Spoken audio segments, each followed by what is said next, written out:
Talvez você que tenha estudado um pouquinho sobre transtorno da personalidade antissocial tenha ouvido as palavras sociopatia e psicopatia. E eu queria fazer uns esclarecimentos importantes aqui. O primeiro deles é o seguinte: sociopatas e psicopatas existem? A resposta é sim.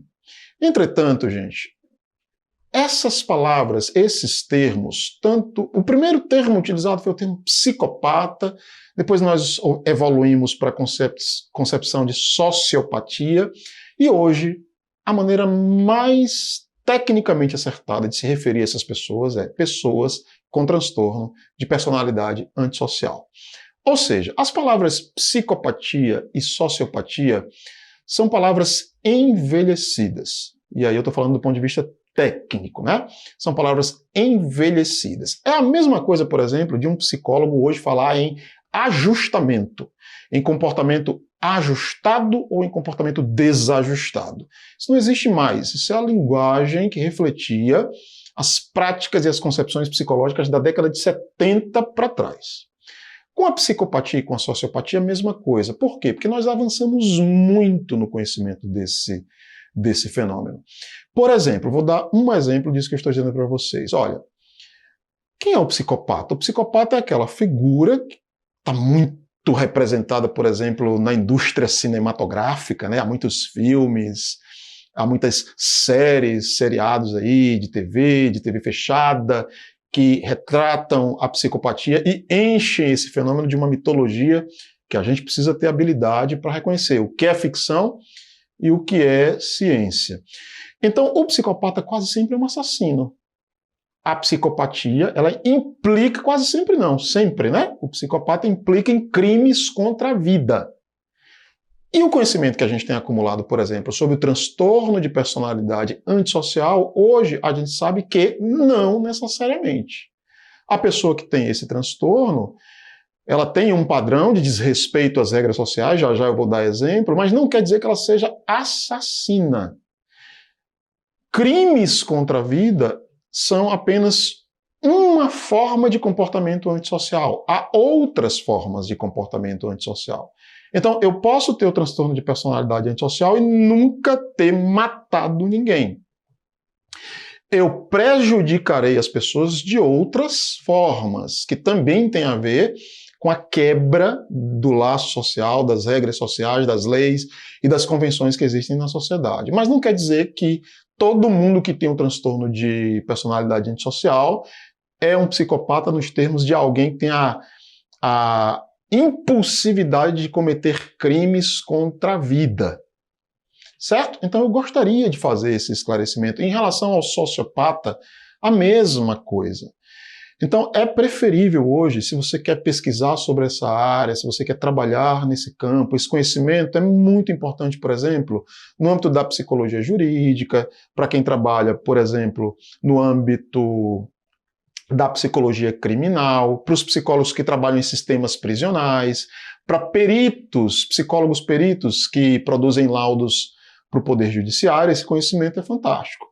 Então, se você tem essas pretensões, fique atento a essas questões, a essa terminologia, a quanto o campo avançou nesse sentido, e o resumo desse esclarecimento é isso. Nós hoje trabalhamos com uma categoria que é muito mais completa, que se chama transtorno de personalidade antissocial, que inclui essas pessoas que têm a impulsividade de cometer crimes contra a vida. Inclui, mas não se resume a essas pessoas. Eu espero que isso tenha ficado claro aqui para vocês. Se não ficou, formula uma pergunta aí, manda para mim e a gente vai dialogando aqui embaixo, certo? Então, feito esse esclarecimento em relação à psicopatia, sociopatia, quais são, então, os principais traços mais acentuados e padronizados, né, no comportamento dessa pessoa, que, neste caso, nós chamaríamos de sintomas. Nós estaremos aí no campo da sintomatologia do transtorno de personalidade antissocial. Bora lá. Destruição de propriedades, assédios e roubos.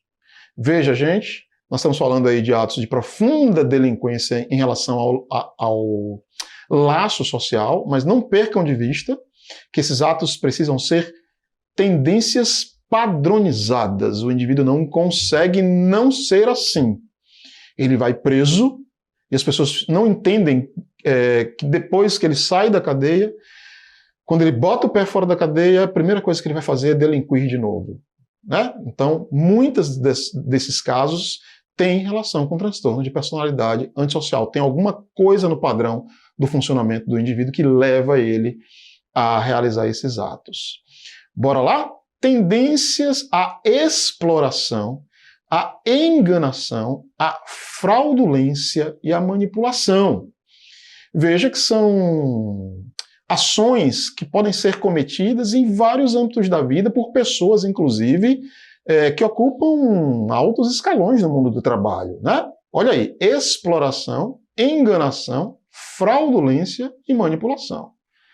Então não estamos falando apenas da ralé, entre aspas, não estamos falando apenas da população carcerária. Nós estamos falando, por exemplo, aí de altos magnatas. Podem ter esse comportamento padronizado de exploração, de enganação, de cometimento de fraudes e de manipulação, né? Impulsividade no comportamento. Isso é fundamental porque nós estamos no grupo de pessoas cuja personalidade é hipersensível à impulsividade. Irresponsabilidade para com a própria vida e para com a própria segurança. Isso é bem interessante, por quê? Porque na medida em que esses indivíduos vão se atolando nesses comportamentos padronizados, nos quais eles vão prejudicando as outras pessoas, eles não esquecem de pensar nas consequências que esses atos geram apenas para o outro. Eles não pensam também nas consequências que esses atos têm para si. É o famoso tô nem aí, né? Então, por exemplo, esses indivíduos costumam colocar sua própria vida em risco, sua segurança em risco para obterem vantagens da exploração, do engano, da fraude, de roubos, né?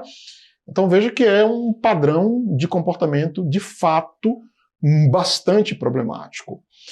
A tendência padronizada da irritabilidade e da agressividade, sobretudo quando essas pessoas são confrontadas, né, são contrariadas.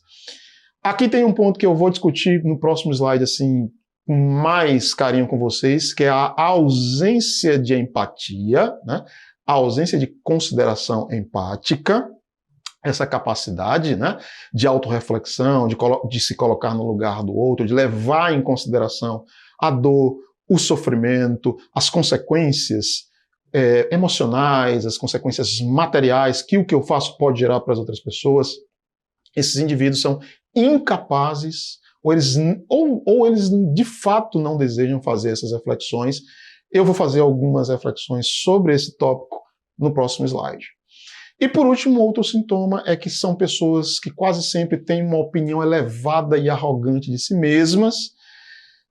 E isso a gente precisa ter bastante atenção para que a gente não confunda, e existe muita confusão entre o transtorno de personalidade antissocial e o transtorno narcisista, embora haja possibilidades muito claras de a gente fazer a diferenciação. Na aula sobre narcisismo, eu farei essa diferenciação. Então, é um ponto em comum com a personalidade narcisista. Entretanto, o narcisista, ele não tem o resto, né, dos sintomas que eu apresentei a vocês. Mas, nesse caso, de uma posição assim, inflada, arrogante, desmesurada em relação a si mesmo, nisso as pessoas com transtorno de personalidade antissocial comungam com as pessoas que sofrem com transtorno de personalidade narcisista. Na aula sobre narcisismo eu vou discutir isso um pouco melhor com vocês.